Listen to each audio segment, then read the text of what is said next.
لیکن وہ جو ہے نا وہ غیر قانونی جو جال ہے جو ممنوع ہے وہ استعمال کرتے ہیں. ٹھیک ہے. اس سے بالکل وہ جو اس مچھلیاں حوالے ہیں سے ان کی. کوئی جی مشترکہ پیٹرولنگ بھی طے ہوئی تھی گزشتہ احتجاج کے بعد؟ جی مشترکہ پیٹرولنگ کے حوالے سے بھی بات ہوئی تھی، اور خود حکومت بلوچستان نے کہا تھا کہ وہ ایک فورس بھی قائم کر رہے ہیں. لیکن اب جو ماہی گیر ہیں اور اب تو تحریک رہنما ہیں وہ یہ کہہ رہے ہیں کہ بدستور جو ٹرالنگ کے ذریعے غیر قانونی ماہی ٹھیک ہے، گیری ہے ہو رہی. اس کا اب کس سلسلہ طرف جاری ہے. حالات جا رہے ہیں؟ کیا دیکھ رہے ہیں آپ کے معاملات قابو میں آ جائیں گے یا نہیں؟ دیکھیں اگر یہ مطلب ان چیزوں کو مذاکرات کے ذریعے حل نہیں کیا گیا تو بالکل قابو میں نہیں آئیں گے، کیونکہ آج وہاں خواتین بھی بہت بڑی تعداد میں جو ہے نا سڑکوں پہ نکل آئی تھی، بچے بھی نکلے ہیں، چلیں. اور ہزاروں لوگ جو ہے نا آج سڑکوں پہ تھے. محمد تو کاظم صاحب بہت شکریہ، آپ نے وقت دیا. کریم صدیقی صاحب، ایک طرف بلوچستان میں ایک دہشت گردی کی نئی لہر آئی ہے اور دوسری طرف یہ گوادر کے اندر جو سب سے ایک قسم کا اب پاکستان کے مستقبل کا معیشت جو ہے وہ گوادر پہ ریلائی کر رہی ہے، ہماری ساری مستقبل کی پلاننگ. اور بلوچستان میں جس طرح دہشت گردی کی لہر آئی ہے تو یہ جو احتجاج ہے یہ معاملات کو تو مزید بگاڑ بھی سکتا ہے، کیونکہ ان لوگوں کے اندر بہت ساری ایسی ملک دشمن قوتیں ہیں جو آ سکتی ہیں اور اپنے مفاد کے لیے کچھ بھی کر سکتے ہیں. بالکل ٹھیک بات ہے، لیکن مطیع اللہ جان صاحب آپ یہ دیکھیے کہ بیسک نیڈز بجلی اور پانی، دیکھیں نا زیادہ احتجاج اس پہ ہو رہا ہے. اور تیسرا جو ہے وہ ذریعہ معاش، یعنی کہ جو ماہی گیر ہیں وہ مچھلی نہیں پکڑیں گے تو مچھلی کے بعد انہوں نے کھانا بھی کھانا ہے، گھر بھی چلانا ہے، بچوں کا بھی ہے. اب یہ 2-3 بیسک چیزیں ہیں. یہ کوئی اتنے بڑے مسائل نہیں ہیں. گوادر کوئی اتنی بڑی آبادی نہیں ہے کہ جہاں پہ یہ فیسلٹیز آپ فراہم نہیں وہ کر سکتے. ٹرالر مافیا ہے، بڑی بڑی گیم ہے، کھیل ہے، وہاں پہ کروڑوں اربوں روپے کا معاملہ ہے. اور پھر ایران اور پاکستان کے بارڈر پہ جو کچھ ہو رہا ہے وہاں پہ مقامی آبادی کہتی ہے کہ ہمارا روز کا آنا جانا ہے، ہماری روزی روٹی ہے، تجارت ہے، اس کو بھی ٹوکن سسٹم کے تحت انہوں نے کر دیا ہے. اور مخصوص لوگوں کو ٹوکن مل جاتے ہیں، کچھ کو نہیں ملتے. یہ وہاں پہ کچھ تو میرے خیال میں سسٹم نہیں، یہ پہلی چیز تو آپ کو بیسک جو نیڈز ہیں وہ تو پوری کریں نا، تاکہ لوگ احتجاج کے اندر نہ آئیں. کہ مطلب مطیع اللہ جان، پانی اور صاف پانی کتنا بڑا مسئلہ ہے یار. اب اگر یہ نہیں ہم دے سکتے ہیں تو پھر یہ اتنی بڑی حکومتیں، اتنا بڑا پیرافرنیلیا اور اتنی امپورٹنٹ اسٹریٹجیکلی آپ کا معاشی ہب ہوگا، وہاں کے لوگ اگر مطمئن نہیں ہوں گے تو وہاں پہ ترقی اور کیسے چلیں گے؟ ویسے بلوچستان کا سب سے بڑا مسئلہ یہ بھی ہے کہ بلوچستان کی جو بھی حکومت ہے ان کے پاس اختیارات نہیں ہوتے، اور جس کے پاس تھوڑے بہت اختیارات ہوتے ہیں ان کے پاس وسائل نہیں ہوتے. یہ دونوں چیزیں بلوچستان کے اندر سویلین حکومت کے پاس تو کم از کم نہیں ہوتی، اور یہ بہت بڑا مسئلہ ہے جس کی وجہ سے ان کی جواب طلبی بھی نہیں ہوتی اور وہ کسی کو جواب دہ بھی نہیں ہوتے، کیونکہ وہاں پہ پالیسی سازی اور فیصلے تو کوئی اور لوگ کرتے ہیں. اور ظاہری بات ہے لا اینڈ آرڈر کی سچویشن کے اندر تو عوام کے لیے صرف فیصلے کرنا تو بہت مشکل ہو جاتا ہے. آج کے پروگرام صحافی میں ہم بات جاری رکھیں گے، مگر جو آنے والے موضوعات ہیں وہ اس سے بھی زیادہ اہم ہیں، اور وہ ہیں صدر مملکت عارف علوی اور سپریم کمانڈر آف پاکستان کے اعترافات اور انکشافات، اور خاص طور پہ سابق army chief general retired Qamar Javed Bajwa کی خدمات کا کچھ اعتراف کیا ہے انہوں نے، اور سیاسی خدمات کا. ایک وقفے کے بعد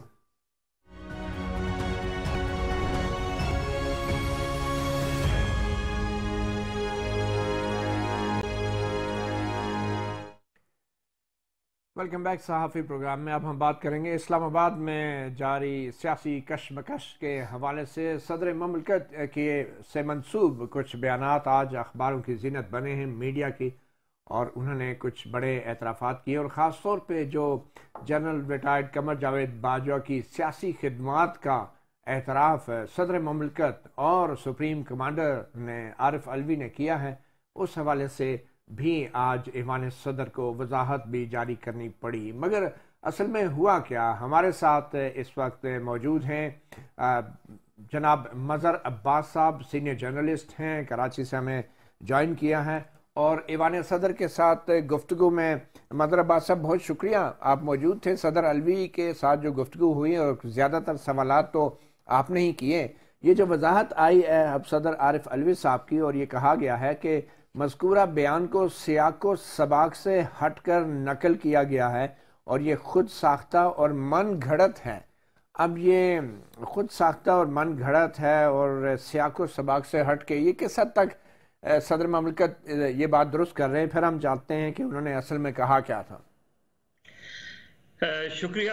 دیکھیے سب سے پہلے تو وہ ظاہر ایک نجی محفل تھی اور ان کو ڈنر کے لیے انوائٹ کیا گیا تھا، اور اس میں کوئی 50-60 لوگ کے قریب لوگ تھے، جن میں بزنس مین بھی تھے، جس میں سول سوسائٹی کے لوگ بھی تھے، کچھ ڈپلومیٹس بھی تھے اس میں، اور عارف علوی صاحب نے عارف علوی صاحب اور مسز عارف علوی دونوں ہی تھیں وہاں دونوں ہی موجود تھے، اور عارف علوی صاحب نے بہت ہی ریلیکس اور میرا خیال ہے فرینک انداز میں گفتگو کی، اور انہوں نے اپنی گفتگو کا آغاز کیا جو آڈیو اور ویڈیو لیکس کی کنسرن ہے، اور انہوں نے کہا کہ انہوں نے اس حوالے سے آرمی چیف کو بھی جو ہے وہ کہا ہے کہ اس سلسلے میں کچھ کرنا چاہیے، اور وہ ان کی کنسرن جو تھی وہ بڑی جینوئن سی تھی، اور انہوں نے اس پہ حوالے سے بات کی۔ باقی انہوں نے یہی کہا کہ جو صورتحال بن رہی ہے اس میں انہوں نے اپنی تئیں بڑی کوشش کر رہے ہیں اور کی بھی ہے کہ کسی طرح کوئی پولیٹیکل سیٹلمنٹ وغیرہ کی طرف جائے۔ اب میں تو اس پہ ظاہر ہے میں نے اس پہ لکھا بھی نہیں، اور اس پہ میں نے کوئی اس طرح کی ٹویٹ بھی نہیں کی until unless جب وہ خبر چھپی آج صبح، اور پھر اب ایوان صدر سے وضاحت کہیں جو بھی انہوں نے بیان دیا۔ پہلی چیز یہ کہ جو خبر میں لکھا گیا ہے اس میں کوئی چیز بھی خود ساختہ نہیں ہے، کوئی چیز بھی سیاہ و سبق اس سے ہٹ کر نہیں ہے۔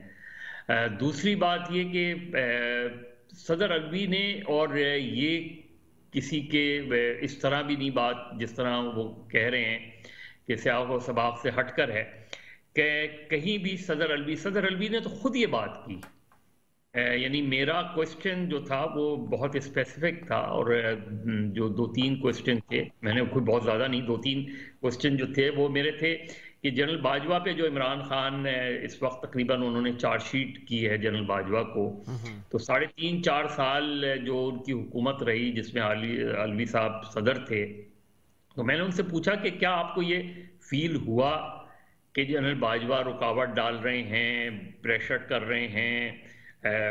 جو پرسیپشن تھا وہ تو یہی تھا کہ انہوں نے ہر اسٹیج پر ان کی مدد کی، اس طرح کی گفتگو وہ کی۔ تو انہوں نے خود یہ کہا کہ ہاں بالکل انہوں نے مدد کی، اور 2018 کے الیکشن میں مجھے پتا ہے کہ 2018 کے یہ کوٹ ان کوٹ میں بات کہہ رہا ہوں اور میں اسٹینڈ کرتا ہوں اس بات پہ کہ 2018 کے الیکشن میں مجھے پتا ہے کہ 2018 کے الیکشن میں انہوں نے مدد کی تھی۔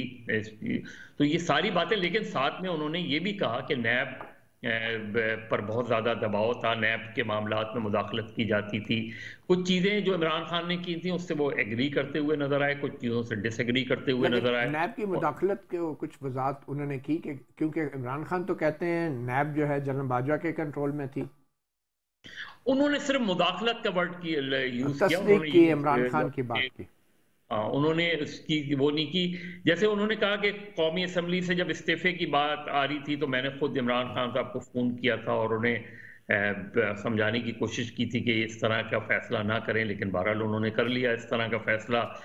تو وہ اور اسی طریقے سے جو بہت سے کچھ بزنس مین تھے، کچھ کا خیال تھا کہ یہ پولیٹیکل جو اسٹیلمنٹ ہے اس کو ختم ہونا چاہیے، کچھ کا خیال تھا الیکشن کی طرف فوراً جانا ہی چاہیے، کچھ بزنس مین کا خیال تھا کہ اس سٹیج پر اگر گورنمنٹ کھد جاتی ہے اور اسمبلیاں ڈیزالو ہوتی ہیں اور انٹرم سیٹ اپ بنتا ہے تو پھر آئی ایم ایف کا پروگرام جو ہے وہ کس طرح ہوگا، کیونکہ I M F interim set up سے بات نہیں کرے گی۔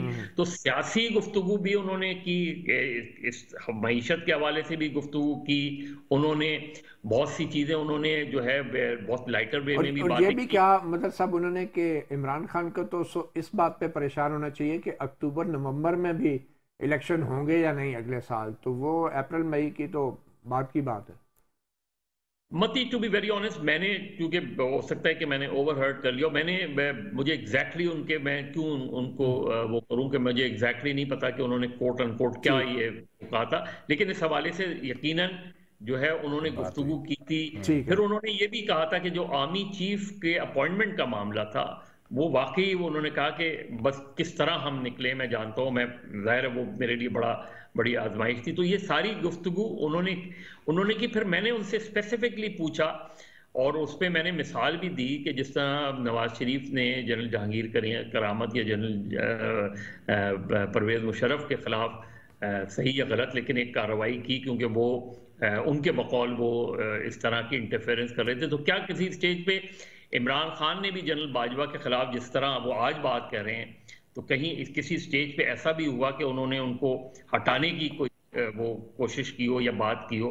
تو اس پہ انہوں نے کہا کہ نہیں، میرا نہیں خیال کہ انہوں نے کسی سٹیج پہ ایسی کوئی بات کی ہے۔ بلکہ عمران خان تو اب خود کہہ رہے ہیں کہ اگر مجھے اقتدار ملتا ہے تو میں جنرل باجوہ کے خلاف کوئی کارروائی نہیں کروں گا، وہ تو انہوں نے اعلان بھی کر دیا۔ اچھا، کوئی آڈیو ٹیپس کے حوالے سے بھی بات ہوئی کیا؟ انہوں نے یہ کہا کہ میں نے نئے آرمی چیف سے یہ کہا ہے کہ آڈیو ویڈیو کا یہ جو کھیل ہے اس کے بارے میں بھی کچھ ہمیں کرنا چاہیے، تو یہ بات کیا تھی؟ یہ کس تناظر میں ہوئی یہ بات؟ نہیں، انہوں نے خود ہی یہ بات کی، کسی تناظر میں نہیں، انہوں نے خود ہی جو اپنی جو بات چیت کا آغاز کیا انہوں نے کیا ہی اسی بات سے، اور انہوں نے پھر اپنی ذاتی بھی مثال دی۔ انہوں نے کہا کہ اس طرح کی بہت پرانی کوئی مثال دی انہوں نے غالباً، لیکن ان کا بیسکلی وہ یہ تھا کہ یہ ایک سوشل ایشو ہے، بہت سنجیدہ ایشو ہے۔ آپ کی کوئی بھی آڈیو ویڈیو اس طریقے سے جو ہے وہ آپ کی بچوں تک پہنچ سکتی ہے، آپ کی فیملی تک پہنچ سکتی ہے، وہ اگر فیک ہے تو اس سے جو ڈیمیج ہوتا ہے وہ آلریڈی ڈن ہوتا ہے۔ اور انہوں نے کہا کہ میں نے نئے آرمی چیف سے جو اس میں تھوڑا سا لائٹر اس میں جیسے پولیٹیکل مداخلت کے حوالے سے کہ سیاست میں مداخلت نہیں ہونی چاہیے، تو اس پہ بھی وہ بہت لطیفہ بھی سنایا۔ جی بالکل وہ لطیفہ بھی انہوں نے بالکل سنایا تھا اس میں۔ اور وہ انہوں نے پی ٹی آئی کی کیمپین، انہوں نے کہا جب میں پی ٹی آئی کی جو ٹکٹ ڈسٹریبیوشن ہو رہی تھی اس دوران جو پی ٹی آئی کے 2-3 کینڈیڈیٹس تھے ان سے میں نے یہ سوال کیا، اور پھر یہ بھی انہوں نے ساتھ میں کہا کہ پھر کئی سال بعد جب مجھے وہی صاحب ملے تو پھر میں نے ان سے دوبارہ یہ پوچھا تھا کہ کیا آپ نے وہ چھوڑ دی ہے وہ مہنوشی، وہ جو شاعروں کی زبان میں مہنوشی۔ اچھا، لیکن انہوں نے مطلب ہی واز ویری سیریس کہ اور شروع انہوں نے یعنی اپنی گفتگو کا آغاز ہی پھر انہوں نے یہ بھی کہا کہ وہ امیدوار نے کہا کہ 2 دن پہلے چھوڑی ہے، تو یہ سیاست کے بارے میں بھی یہ کہنا کہ پچھلے سال چھوڑی ہے یہ ویسے ہی ہے۔ ہاں، یہ بالکل یہ بات بالکل درست ہے۔ اسی تناظر میں انہوں نے یہ بات کی تھی، اور انہوں نے یہ کہا تھا آرمی چیف، انہوں نے کہا کہ میں نے آرمی چیف سے یہ کہا جب نئے آرمی چیف سے کہ اس طرف ہمیں توجہ دینی چاہیے، بڑا سنجیدہ مسئلہ ہے۔ کیوں کچھ پوچھنا چاہ رہے ہیں؟ اچھا مزید صاحب، جب انہوں نے یہ بات کی آڈیو اور ویڈیو لیکس کے حوالے سے، تو انہوں نے یہ بھی آپ کے ساتھ شیئر کیا کہ اس کے بعد آرمی چیف کا کیا رد عمل تھا کہ کھیل بند ہوگا یا نہیں؟ انہوں نے یہ کہا کہ آرمی چیف نے بالکل یہ یقین دلایا ہے کہ وہ اس طرف جو ہے وہ توجہ دیں گے، اور یہ باقی سنجیدہ مسئلہ ہے۔ اس طرح کے حوالے سے انہوں نے کوئی بہت تفصیل سے تو نہیں بتایا کہ انہوں نے کہا، لیکن انہوں نے یہ ضرور کہا کہ آرمی چیف خود بھی اس بات سے انہوں نے ایگری کیا۔ مطلب جو کام حکومت نہیں کر سکتی وہ نئے آرمی چیف کر سکتے ہیں۔ ہاں، مطلب جو وہ خیر ہم اس میں کچھ بھی کسی کانٹیکس میں بھی لے سکتے ہیں، لیکن جو پریزیڈنٹ نے گفتگو کی میں نے کوٹ ان کوٹ بتا دیا۔ ٹھیک ہے مدر صاحب، بہت شکریہ، آپ نے ہمیں وقت دیا، تھینک یو۔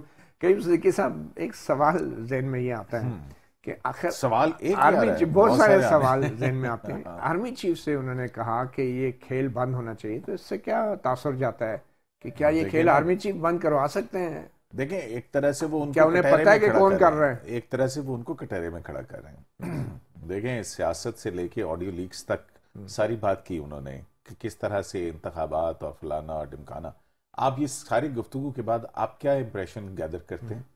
آپ ایک ہی امپریشن گیدر کرتے ہیں کہ جو کچھ ہو رہا ہے شاید ایک طرف سے ہو رہا ہے۔ ایکچولی تو وہ یہ میرا خیال ہے کہ انہوں نے بڑی سمارٹلی، عمران خان صاحب تو جو ہے وہ بڑا اس طرح سے کرتے ہیں، انہوں نے یہ بڑی سمارٹلی جو ہے وہ سمارٹلی، مجھے تو لگ رہا ہے کہ صدر عارف الوی پی ٹی آئی سے زیادہ کاف لیگ کے لیڈر ہیں۔ جو کچھ چودھری پرویز الہی نے اور مونس الہی نے کیا جنرل باجوہ کا نام لے کے کہ انہوں نے بڑی سپورٹ کی ہماری، وہ اللہ تعالیٰ کی طرف سے ان کو بھیج دیا گیا۔ اس طرح صدر عارف الوی نے بھی کہا کہ انہوں نے بڑی سپورٹ کی ہماری 2018 میں۔ دیکھیں نا، عارف الوی جو ہے وہ صدر بھی تو ہے نا، سپریم کمانڈر اپنی آرم فورسز ہیں۔ تو سپریم کمانڈر تو آپ کو پتا ہے کہ وہ اب ان کی بات میرا خیال میں زیادہ اتھینٹک ہے ان دونوں سے۔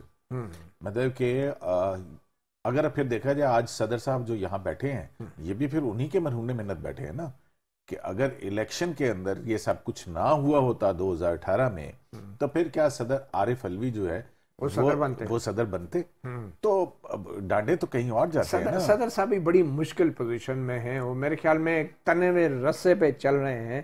اچھا, ایک طرف کنواں ہے, دوسری طرف کھائی ہے. ہم جو ہے نا وہ پوچھنا میں چاہ رہا تھا, لیکن آپ نے مظہر صاحب کو وہ یہ جو انہوں نے کہا کہ آرمی چیف کی تقرری کے وقت, موجودہ آرمی چیف کی تقرری کے بعد وہ بہت مشکل میں تھی, یہ کیسے ہم نے کیا, یہ آپ مجھ سے نہ پوچھیں. اچھا, صدر مملکت کو کیا مسئلہ تھا یا ان کو کیا مشکل آ رہی تھی؟ بھئی خان صاحب نے کہا ہوگا عمران خان صاحب کی طرف سے آ رہی تھی کہ بھئی نہیں کرنے سائن. اچھا, یہ صدر مملکت ہے, انہوں نے حلف اٹھا رکھا ہے آئین کا, لیکن آئین میں شاید وہ سمجھ رہے تھے کہ یہ 48 گھنٹے کے لیے شاید سمری روک سکتے ہیں. نہیں, کیا سمری روک سکتے ہیں, یہ تو چیزیں رک ہی نہیں سکتی ہیں. مطیع اللہ جان صاحب, آپ کے آفیشل فنکشنز کے آپ تو پہلے آپ حلف اٹھاتے ہیں کہ میں حلف اٹھاتا ہوں کہ جو بھی سرکاری نوعیت کے معاملات میرے پرسنل نالج کے اندر آئیں گے وہ میں کسی سے شیئر نہیں کروں گا. شیئر نہیں کریں گے, بہرحال جی شیئر کرنے in accordance with the constitution and law انہوں نے کرنا تھا. خان صاحب سے مشورہ کرنے لاہور فلائی کر کے گئے تھے اور آپ حلف کی بات کر رہے ہیں کہ شیئر نہیں کروں گا. اس بات پہ بھی بات چیزیں آ رہی تھی سامنے کہ پہلے دستخط کر کے پھر گئے تھے. پھر میرے خیال میں خان صاحب کی طرف آتے ہیں, کیونکہ خان صاحب نے بھی بڑے ہی ہر انٹرویو میں کوئی نیا انکشاف ضرور کرتے ہیں, اور حال ہی میں انہوں نے سینئر صحافیوں سے بھی گفتگو کی ہے, اور ایک نئے نجی ٹی وی چینل سنو کو بھی انہوں نے انٹرویو دیا ہے, اس میں بھی بڑی دلچسپ بات ہے کہ ایک وقفے کے بعد قیوم صدیقی صاحب ہمارے ساتھ ہیں, ان کے ساتھ بات کرتے ہیں.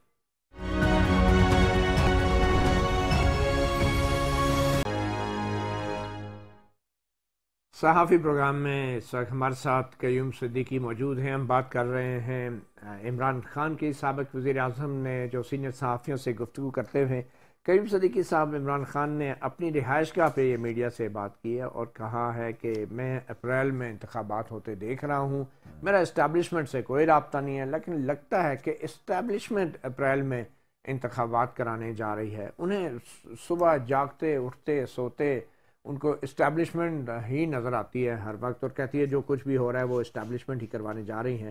تو یہ کس قسم کی ذہنی کیفیت ہے ویسے؟ آپ خان صاحب کے ان بیانات کو کیسے دیکھ رہے ہیں؟ اور بہت کچھ بھی انہوں نے کہا کہ انہوں نے کہا کہ پرویز الہی جو ہے وہ الیکشن وہ تحلیل کر دیں گے اسمبلی, اور اپریل میں الیکشن ہو جائیں گے. تو یہ کیا صورتحال لگ رہی ہے؟ انہوں نے کچھ اسپیسیفائی کیا کہ پنجاب اسمبلی کے الیکشن ہوں گے یا نیشنل؟ وہ تو یہی ہے, جب پنجاب اسمبلی تحلیل ہوگی تو کہتے ہیں خیبر پختونخوا کو بھی ہم تحلیل کر دیں گے, اور پھر اس کے بعد جنرل الیکشن, ان کے استعفے بھی منسوخ ہو جائیں گے, اور پھر یہ سارا اور پھر جنرل الیکشن کی طرف نہیں. آپ پہلے یہ دیکھیں کہ لاہور ہائی کورٹ نے جو فیصلہ دیا وہ بھی بڑا اہم ہے. کیا آپ سمجھتے ہیں کہ وہ فیصلہ اس میں مونس الہی کی جو خبر چھپی ہے اس میں مونس الہی نے ان کو جو مشورہ دیا ہے کہ پہلے عدالت کو یہ فیصلہ کر لینے دیں کہ گورنر کا جو اقدام ہے وہ آیا درست ہے یا نہیں ہے, پھر اس کے بعد جو ہے تو آبویسلی عدالت نے تو یہ کہہ دیا جب تک ہم یہ فیصلہ نہیں کرتے آپ تحلیل ہی نہیں کر سکتے. مونس الہی نے کیا مشورہ دیا ہے؟ پھر نہیں, ابھی دیکھیں انہوں نے یہ نہیں کہا کہ تحلیل نہیں کر سکتے ہیں, کوئی ایشورنس نہیں دی, انہوں نے ایشورنس دی ہے. عدالت نے اسٹے کیا ہے. نہیں, عدالت نے اسٹے کیا ہے, وہ نوٹیفیکیشنز 2 جو ہیں وہ سسپینڈ کیے ہیں. ٹھیک ہے, اب یہ آپ بھی کورٹس جو ہیں وہ کور کرتے ہیں, میں بھی کرتا ہوں. انہوں نے ایک ٹیمپرری جو فوری ریلیف تھا وہ دیا ہے, اس میں انہوں نے صورتحال کو سسپینڈ کر دیا. ابھی اس کی لیگیلٹی اور کانسٹیٹیوشنالٹی جو ہے وہ عدالت نے دیکھ ہے کہ صدر کا اقدام درست ہے گورنر کا یا نہیں. حکومت یہ کہہ رہی ہے کہ لاہور ہائی کورٹ نے آؤٹ آف دا وے جا کے پی ٹی آئی کی مدد کی ہے, تو اگر 3-4 دن بعد ان کے بندے عمرے سے واپس آ رہے تھے تو اس میں مدد کی کیا بات ہے؟ جان صاحب, یہ مدد تو انہوں نے حمزہ شہباز جب بطور نگران وزیر اعلیٰ بنائے تھے اس وقت بھی تو کی تھی نا. سپریم کورٹ آف پاکستان نے ٹرسٹی نہیں, مگر ابھی سوال یہ ہے کہ اگر ان کے بندے 5 دن بعد عمرے کے واپس آ جاتے ہیں, پورے ہو جاتے ہیں, تو اس سے کیا فرق پڑتا ہے؟ عمرے پہ ہی گئے نا, کہیں اور بھاگے تو نہیں ہوئے وہ. تو بات یہی آئی کہ سفیشینٹ ٹائم فریم نہیں تھا, یہی چکوا ہوا نا. ایگزیکٹلی, ٹھیک ہے. تو اس میں حکومت کا گلہ بنتا ہے یا نہیں بنتا, یہ ایک سوال ہے. حکومت کا گلہ تو بنتا ہے نا جی. حکومت تو کہہ رہی ہے کہ ہم نے تو ان اکارڈنس ود جو ہے نا وہ کانسٹیٹیوشن اور لا کیا ہے. اب ہائی کورٹ نے جو ہے اس کو سٹے کر دیا ہے, تو اس وقت پنجاب کی حکومت سٹے کے اوپر ہے. ٹھیک ہے, اب سٹے کے اوپر چلنے والی حکومت کیا کچھ کر سکتی ہے کیا نہیں کر سکتی ہے, یہ تو اب 11 جنوری کو جب ہوگا, یہ اس سے پہلے اگر اعتماد کا ووٹ لے بھی لیتے ہیں تو بات یہ ہے کہ اگر اعتماد کا ووٹ تو یہ لے لیں, لیکن وہ کہیں گے نوٹیفیکیشن جو جاری کیا تھا وہ درست تھا, تو پھر کیا ہوگا؟ لیکن صورت اس لیے میں کہہ رہا ہوں کہ مونس الہی صاحب کا جو مشورہ ہے عمران خان صاحب کو وہ بہت صائب ہے کہ آپ اس فیصلے کا انتظار کر لیں, پھر ہم دیکھیں گے اس کے دیکھیں بعد کیا ہوتا اعتماد کے ووٹ کے اوپر تو بظاہر لگ رہا ہے کہ وہ لے لیں گے، کیونکہ اصل مسئلہ ان کا یہ تھا کہ فوری طور پہ ان کے بندے اویلیبل نہیں تھے، اب وہ واپس آ جائیں ہے۔ گے۔ اچھا، اعتماد خبریں کا ووٹ ایسی لے بھی لیں گے۔ ہیں کہ ابھی بھی 29 لوگ کم ہیں، مطلب 29 لوگ کم ہیں، یہ کیا بات؟ جی جی، اب یہ سارے کے سارے تو گناہ بخشوانے نہیں کہتے گئے ہیں کہ 159 جو ہے وہ تھے پنجاب اسمبلی کے اجلاس یہ تو بہت بڑا اب دعویٰ ہے ویسے، اگر یہ مطلب یہ سننے میں آ رہا ہے، یہ میں آپ کو بتا رہا ہوں۔ تو کچھ لوگ ہیں 3-4 لوگ جو واقعتاً اپنی مصروفیات کی وجہ سے نہیں آ سکے تھے، اور باقی کافی لوگ ناراض بھی ہیں۔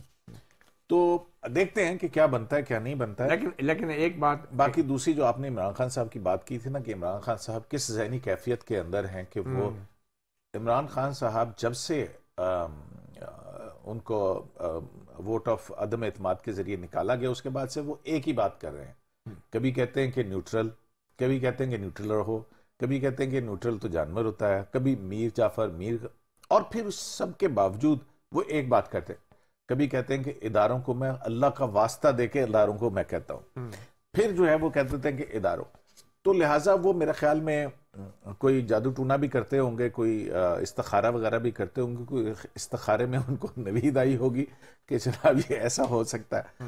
تو یہ اس جو ہے وہ جو کہہ رہے ہیں کہ ان کا اسٹیبلشمنٹ سے کوئی رابطہ نہیں ہے، یہ بات مجھے یقین نہیں آ رہی، کیونکہ مجھے لگتا ہے کہ اسٹیبلشمنٹ نے براہ راست رابطے اگر نہیں بھی رکھے ہوں گے تو ان کے پاس تو ہمیشہ کچھ ریٹائرڈ جرنیل ہوتے ہیں مطیع اللہ جان جو صاحب، گرین لائن کا کام آپ کے کرتے ہیں۔ صدر مملکت جو ہیں وہ مسلسل کہہ رہے ہیں، ابھی آپ جیسے انٹرویو کے اوپر مظہر عباس صاحب کے ساتھ بات کر رہے تھے کہ وہ چینل انہوں نے بذریعہ صدر مملکت کھولا ہوا ہے، اوپن ہے ان کے چینل، تو پھر آپ بتائیں کہ وہ کیسے یہ دعویٰ کر رہے ہیں؟ نہیں چینل کے آپ صدر مملکت آپ مذاکرات تو نہیں کروا رہے نا، مذاکرات بٹھا کے وہ تو میڈیا کے ساتھ گفتگو کر رہے ہیں۔ اسحاق ڈار کس سے ملتے ہیں؟ وہ تو صدر مملکت سے مل سکتے ہیں آئینی طور پر۔ صدر مملکت جا کے کس سے ملتے ہیں؟ عمران خان صاحب سے ملتے ہیں، ایون آرمی چیف کی سمری سائن کرنے، جیسے وہ کہتے ہیں کہ جی وہ گئے، حالانکہ وہ پہلے سائن کر کے گئے تھے۔ یہ خبریں اس کا مطلب ہے کہ عمران خان حکومت سے بھی رابطے میں نا، پھر صرف عمران خان صاحب ہر ایک سے رابطے کے اندر ہیں۔ عمران خان صاحب جو ہیں وہ آپ ان کو اتنا بھی وہ نہ لیں، اور جو فواد چودھری وغیرہ اور دوسرے تیسرے رابطے لیکن اس میں صدر مملکت جو ہیں وہ چودھری پرویز الہی کا رول نہیں ادا کر رہے۔ وہ تو کہہ رہے ہیں کہ جنرل باجوہ جو ہیں ان کو بھولنا پڑے گا، ماضی کے جو بھی چیزیں ہمیں بھولنی پڑیں گی۔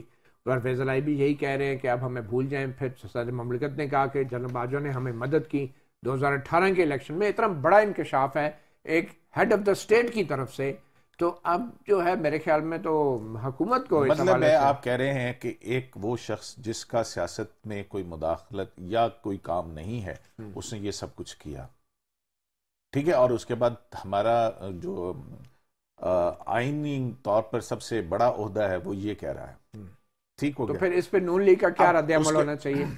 ایک پی ٹی آئی کا صدر کہہ رہا ہے کہ مداخلت ہوئی، 2018 میں مدد کی جنرل قمر صرف نون لیگ کا نہیں، آپ کو چاہیے نون لیگ خاموش کیوں ہے کہ پی ڈی ایم کا کیا موقف ہونا چاہیے؟ پی ڈی ایم خاموش کیوں ہے؟ یہ تو بہت بڑا انکشاف ہے۔ وہ پی ڈی ایم جس نے جب آپ کو یاد ہے جب پہلا اعلامیہ جاری کیا تھا انہوں نے کہ ہم اسٹیبلشمنٹ سے کسی قسم کا کوئی رابطہ نہیں ہوگا، ٹھیک ہے، تو پھر اب جو ہے بینگ اے فیڈرل گورنمنٹ بھی وہی ہیں، دیکھیں نا، اگر کوئی اقدام کر سکتے ہیں تو وہ فیڈرل گورنمنٹ ہی کر سکتی ہے نا، عمران خان صاحب تو نہیں کر سکتے۔ اب تو فیڈرل گورنمنٹ تو کمانڈ اینڈ کنٹرول کرے گی نا بھائی، آئینی طور پہ اسٹیبلشمنٹ کے command and control federal government کے پاس ہے۔ مطیع اللہ جان صاحب، لیکن اگر کوئی وائلیشن کی ہے قانون کی یا آئین کی تو وہ اس حوالے سے اگر کوئی اقدام کرنا ہے تو وہ فیڈرل گورنمنٹ نہیں کرنا ہے۔ صدر مملکت نے یہ جو انکشاف کیا ہے عارف علوی نے کہ جنرل باجوہ نے 2018 کے الیکشن میں ہماری مدد کی، یہ تو سب کو پتا تھا، اس میں انکشاف والی کوئی بات نہیں ہے، مگر کیا حکومت کو اس انکشاف کے بنیاد، لیکن ساتھ ہی انہوں نے پھر سیاق و سباق سے ہٹ کے تردید کیوں کی؟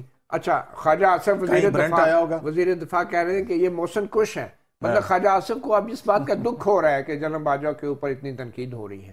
یہ وہی نون لیگ ہے نا جو کہتے تھے خواجہ آصف صاحب کو، نواز شریف صاحب لندن میں بیٹھ کے کہتے تھے لندن سے کی گئی وہ گکھڑ کی تقریر جو ہے نا وہ نکال کے دوبارہ سننی چاہیے تاکہ خواجہ آصف صاحب جو ہیں تھوڑا سا، لیکن وزیر دفاع کیا کرنا چاہیے؟ وزیر دفاع صدر مملکت اتنی بڑی بات کہہ رہے ہیں، پرائم منسٹر شہباز شریف نے یہ بات آج تک نہیں کی جو صدر عارف علوی نے یہ بات کر دی ہے، تو اس کے بعد حکومت کا کیا رد عمل ہونا چاہیے؟ دیکھیں حکومت کا کیا رد عمل ہونا چاہیے، حکومت کو چاہیے کہ جو ان اکارڈنس ود لا بنتا ہے وہ کریں۔ باجوہ صاحب سے بلا کے پوچھیں تو صحیح کہ آپ 2000 اب یہ پہلے الیکشن تو میں صدر بھاگ رہی ہے. عارف الوی کا بیان ہاں کر لینا کہ وہ بھئی سامنے وہ کیا رکھیں. کہتے ہیں، ان ہاں کو کہیں کہ آپ کیا تھوڑا تفصیل بتائیں اس کی، یہ جو آپ اتنی بڑی بات کر رہے ہیں یہ بتائیں اور بطور وٹنس لے کے آئیں. پھر اچھا ایک مطالبہ جو ہے انکوائری جو ہے مارک کریں تو وہ جائے جا کے پوچھیں ان سے. ایک مطالبہ تو جنرل قمر جاوید باجوہ سے بھی کیا گیا ہے. وفاقی وزیر برائے اقتصادی امور ریاض صادق نے کہا ہے کہ سابق آرمی چیف قمر جاوید باجوہ جو ہیں وہ 2018 کے عام انتخابات میں پی ٹی آئی کی فتح کو یقینی بنانے میں اپنے کردار کو واضح کریں. ایک وفاقی وزیر نے مطالبہ کیا ہے. اچھا وہ ابھی جنرل باجوہ سے مطالبہ کر رہے ہیں، ایک ریٹائرڈ جرنیل سے ایک وفاقی وزیر اور وہ بھی وزیر اقتصادی امور، وہ مطالبہ کر رہے ہیں کہ آپ بتائیں ذرا، تھوڑی سی وضاحت کرتے ہیں آپ کا کیا کردار تھا. مطلب روٹی کو چوچی کہنے والے حکمران جماعت اور حکمران اتحاد، یہ جنرل باجوہ سے پوچھ رہے ہیں کہ تھوڑا سا بتائیں یہ آپ پہ جو الزام لگ رہا ہے اس کا کوئی جواب دیں. متی اللہ جان صاحب دیکھیں، بات یہ ہے کہ اگر آپ نے الیکشن چوری کیا ہے، آپ کو یاد ہے یہ آئی جی آئی والا کیس جو سپریم کورٹ آف پاکستان میں گیا تھا جس پہ آیا تھا اصغر خان کیس، المعروف اصغر خان کیس. بالکل صحیح. ٹھیک ہے، اس کے اندر باقاعدہ طور پہ سپریم کورٹ نے کہا کہ 1990 کا جو الیکشن ہے وہ چوری کیا گیا. آپ یہ مجھے بتائیں کہ قانون کے اندر الیکشن چوری کرنے کی سزا کیا ہے؟ الیکشن چوری کرنے کا مطلب سبورژن ہے. پاکستان کے قانون کی بات کر رہے ہیں تو کوئی سزا نہیں ادھر تو جس کو سزا ملی ہے. بھائی میرے، میں یہی تو کہہ رہا ہوں کہ وہ خود تسلیم کر کے گئے ہیں. ان کی جو الوداعی تقاریر تھیں ان کے اندر انہوں نے تسلیم کیا ہے کہ ہم نے تو فروری 2021 سے کیا. بہرحال اینی وے قیوم لیکن وہ اس میں پھر پورے ادارے کو لے آئے تھے. تو یہاں پہ تو جن کو سزائے موت ملی ان کی سزائے موت پہ بھی عمل درآمد بہت دور کی بات. پتہ کریں جنرل پرویز مشرف ہیں. بہت شکریہ قیوم صدیقی صاحب. یہ گفتگو تو شاید ہمیشہ ہی جاری رہے گی اور ہر عمران خان کے ہر انٹرویو کے بعد ایک نئی بحث ہوگی، ایک نیا شوشہ ہوگا. یہ سلسلہ تو یوں ہی چلتا رہے گا جب تک اس ملک میں انتخابات نہیں ہو جاتے اور ان انتخابات کے فی الحال فوری طور پہ کوئی آثار نظر نہیں آ رہے. صحافی پروگرام سے اتنا ہی اجازت دیجیے. اللہ حافظ.